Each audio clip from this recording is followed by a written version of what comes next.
তো হে এভরিওয়ান, আমি এখন যাব 10 বছর এগিয়ে। এর মানে আমি এই ভিডিওটা এখন আপলোড করব, কিন্তু আমি 10 বছর পরে গিয়ে দেখব যে আমি যদি বা সোশ্যাল মিডিয়া অ্যাক্টিভ থাকি বা সাকসেসফুল হই।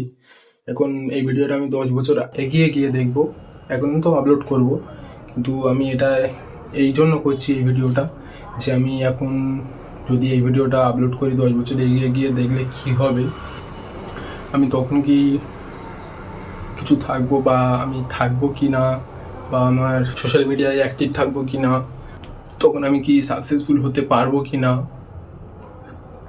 তো এই ভিডিওটা 10 বছর আগে কীরকম হবে, আমি এখন কীরকম আছি, 10 বছর পরে গিয়ে দেখলে কীরকম লাগবে, এই জন্য এই ভিডিওটা আপলোড করা।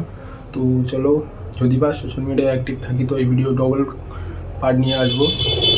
আর যদি না সোশ্যাল মিডিয়ায় পরিস্থিতি পড়ে যদি না সোশ্যাল মিডিয়া অ্যাক্টিভ থাকতে পারি, তাহলে এটা থাকবে এরকম। আর দেখি চলো 10 বছর পরে আমি কীরকম লাগি বা কীরকম ছিলাম। 10 বছর পরে গিয়ে এই ভিডিওটা দেখবো। এখন চলছে 2025, আর আমি এই ভিডিওটা আপলোড করে গিয়ে দেখবো 2035-এ। তো চলো দেখা হচ্ছে 2035 সালে।